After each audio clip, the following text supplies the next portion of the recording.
চোখের পানির বড় দাম বাজান, আল্লাহর কসম, মুখের হাসির চাইতে চোখের পানির বড় দাম। গোটা পৃথিবী ভরা সব হাসি, এক ফোঁটা চোখের পানির দাম অনেক বেশি। এই যে আজমিরে, যার নাম আপনারা সবাই জানেন, খাজা মঈনুদ্দিন চিশতি আজমিরি রাহমাতুল্লাহ আলাইহি, নাম শুনছেন না? কথা বলেন। 90 লক্ষ বেঈমান যার হাতে কালেমা পড়ে মুসলমান হয়েছে। 9 লাখ না, 9 লাখ না, 90 লাখ। এই বড় পীর, আরে এই খাজা মঈনুদ্দিন চিশতি রাহমাতুল্লাহ আলাইহি, উনি একদিন 15 দিন সফর করে এসে ওনার মাকে বলছিলেন, মা, এই 15 দিনে আপনার সন্তান, আমি আল্লাহর দিকে মানুষকে দাওয়াত দিতে গিয়া মা, প্রায় 7 লাখ মানুষ আমার হাতে কালেমা পড়ছে মা। তখন কিতাবে আছে, আমি নিজে কিতাবে, উর্দু কিতাবে পড়ছি।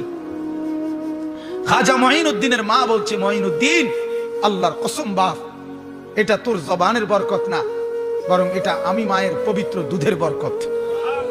বলছে মানে মা? বাপ, আমি 2 বছর তোকে দুধ খাওয়াইছি। আল্লাহর কসম, এই 2 বছর দুধ খাওয়াইয়া কোনো দিন বিনা অজুতে তোকে এক ঢোক দুধ খাওয়াই নাই। আমার পবিত্র দুধের বরকতে আল্লাহ তাআলা তোর জবানে বরকত দিছে, যার কারণে তোর হাতে মানুষ কালেমা পড়ছে। মা, মা, আজ কোথায় আমাদের সেই মারা? কোথায় সেই মারা? এই বেনামাজি সন্তানের মা, মা পরিচয় দেয় কেমনে? এই বেহায়া সন্তানের মা, মা পরিচয় দেয় কেমনে? এই জন্য আমি দিবানিশি বলি বাজার, যে ঘরে ছেলে নামাজ পড়ে না, মেয়ে নামাজ পড়ে না, বিবি নামাজ পড়ে না, আহা, আল্লাহর কসম, উচিত ছিল ওই ঘরের বাপ মা চিৎকারে কান্দা। ওই ঘরে কান্নার রোল পড়ার কথা ছিল, ওই বাবার চোখে পানি ঝরার কথা ছিল, ওই মা চিৎকার করে কাঁদার কথা ছিল যে হায় আমার কি হবে, আমার সন্তান তো নামাজ পড়ে না, আমার মেয়ে তো নামাজ পড়ে না। আল্লাহর কসম, এটা হওয়া কথা ছিল মুসলমানের ঘরে। আজ কোনো পেরেশানি নাই।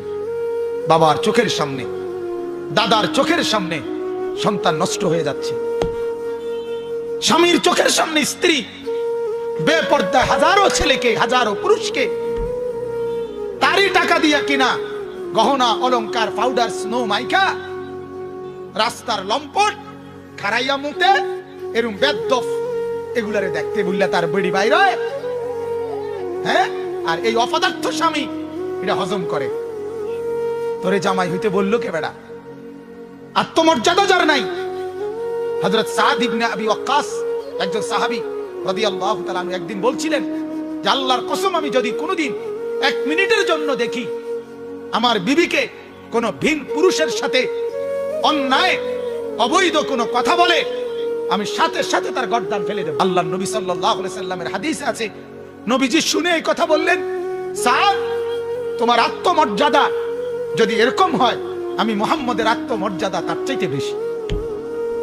এরপরে বললেন, সাদ, আমার মাওলার আত্মমর্যাদা আরো বেশি। আমার আল্লাহ এমন অশ্লীল, এমন বেহায়াকে 1 বিন্দু রহম করবে না,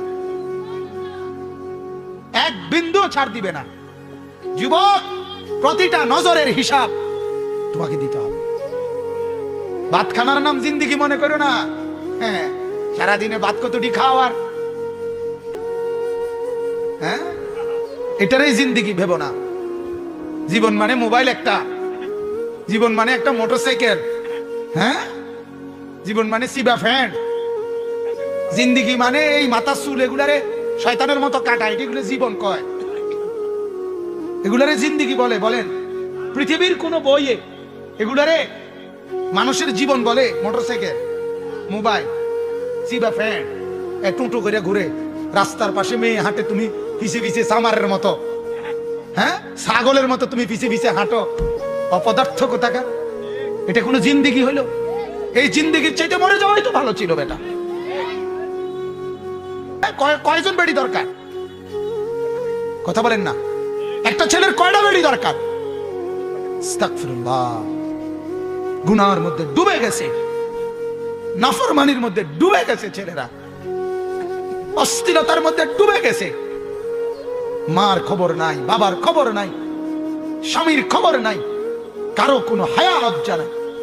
মহিলা সারাক্ষণ টেলিভিশনে নাচ গান, নাটক, সিনেমা, হিন্দি সিরিয়াল এগুলো দেখতেছে, একটার পর একটা পাউডার, সুনু, জামা কাপড় বদলাইতেছে।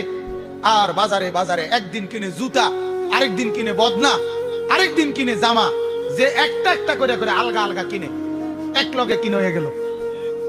এক দোকান থেকে কোনো খরচা করে না। এক দোকান থেকে খরচা করলে 1 ঘন্টা লাগাইয়া যে পাউডার তৈরি লেগেছে, এটা যদি কমপক্ষে 30টা দোকানে না দেখাইতে পারে তো খরচা উঠাইয়ে না। এটা খরচ আছে না, পাউডার, সুনু, ফেয়ার এন্ড লাভলি, মেকআপের এটা খরচ আছে। তো এই খরচাও তো উঠাই তৈব। হ্যাঁ বলেন নাউজুবিল্লাহ, বলেন নাউজুবিল্লাহ। আমার মাকে জিজ্ঞেস করেন, আপনার মেয়েকে জিজ্ঞেস করেন, কারে দেখাও? তোরে যারা দেখে ওরা তো দুশ্চরিত্র, লম্পট, আরে মুদ্দা ফানি লয় না, দুর্গন্ধওয়ালা যাদের ফ্যান, এরম অসভ্য, এতে দেখতে লাভটা কিটা? কথা বলেন না কেন? কোন ভালো মানুষ দেখে? কোন নামাজি লোক দেখে কোনদিন? কথা বলেন। কোন বেহায়া নারীকে কোন নামাজি?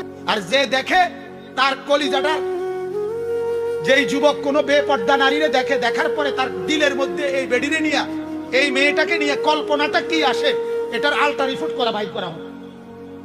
আল্ট্রাসোনোগ্রাফি রিপোর্ট যদি বের করা হয়, তাইলে দেখা যাবে ওই যুবকের কল্পনায় ছিল এই নারীর উলঙ্গ ছবি। উপভোগের কল্পনা ছাড়া, জিনা ব্যভিচারের কল্পনা ছাড়া আর কিছু ভাবছিল? এটাই তো রিপোর্ট আইবে, ঠিক কিনা বলেন? আল্লাহ যদি বলে, বান্দা আমার দেওয়া চোখে আমার ঘর কেন দেখলাম?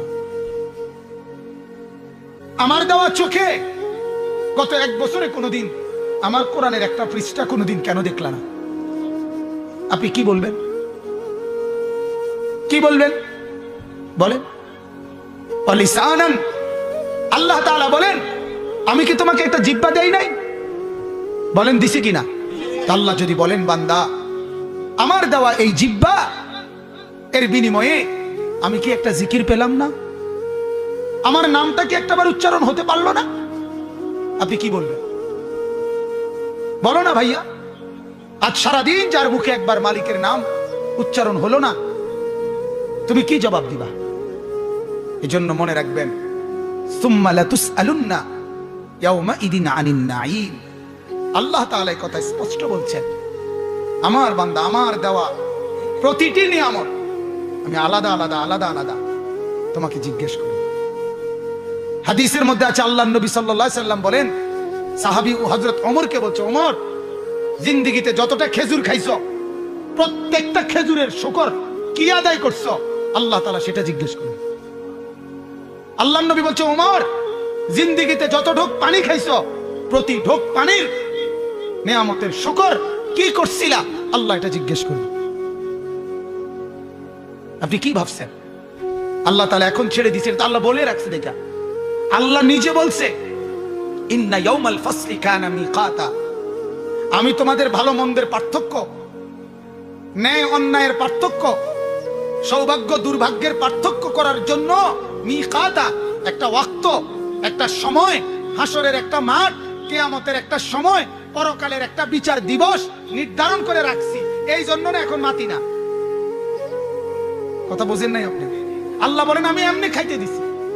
এই দুনিয়াটা আল্লাহর একটা আম দস্তরখান, মানে খোলা দস্তরখান এই জমিন। আল্লাহ বলেন, এটা আমি বিছায় রাখছি, দেখো না দস্তরখানের মতো, এটা আমি খুলে রাখছি, সবাইকে এখানে ভোগ করার অনুমতি দিছি। ডাকলেও না ডাকলেও, মানলেও না মানলেও, সেজদা দিলেও সেজদা না দিলেও, মুসলমান হলেও কাফের হইলেও, এমনকি মানুষ হোক জানোয়ার হোক, সবার জন্য আল্লাহর এই জমিনে উপভোগ করা, দুনিয়া ভোগ করা, জমিনের সম্পদ ভোগ করার অধিকার আল্লাহ বলেন আমি সবাইকে দিয়ে রাখছি। এজন্য রোদ বৃষ্টি, আলো বাতাস, আগুন পানি, সকাল দুপুর আলো হাতা বাতাস সবকিছু সবার গায়ে লাগে, উপভোগ করে। কিন্তু আল্লাহ বলেন, কসম বান্দা, আমার আখিরাতের নিয়ামত, আমার জান্নাতের নিয়ামত সেজদা ছাড়া, কোরআন ছাড়া, গোলামি ছাড়া, বন্দেগী ছাড়া 1 ইঞ্চি 1 সুতাও কাউকে দেব না। এখন খাও, এখন দুনিয়া ভোগ করো, অসুবিধা নাই। তুমি যেমন দুনিয়া ভোগ করো, জানোয়ারও তো দুনিয়া ভোগ করে। কথা বলেন। গবেষকদের কথা হলো, প্রকৃতি গবেষক যারা, প্রাণীবিদ্যা গবেষক যারা, একটি হাতি একদিনে 250 কেজি 250 কেজি খাবার খায়। 90 লিটার পানি খায়, আপনার চাইতে বেশি না কম? একটি তিমি, সাগরের একটা তিমি 200 জন শক্ত সামর্থ্য পুরুষ এক বেলা যেই খাবার খায় মাছ গোস্ত, একটি সাগরের তিমি এক বেলা এক ডোকে এক লোকমায় তার চাইতে বেশি খাবার খায়।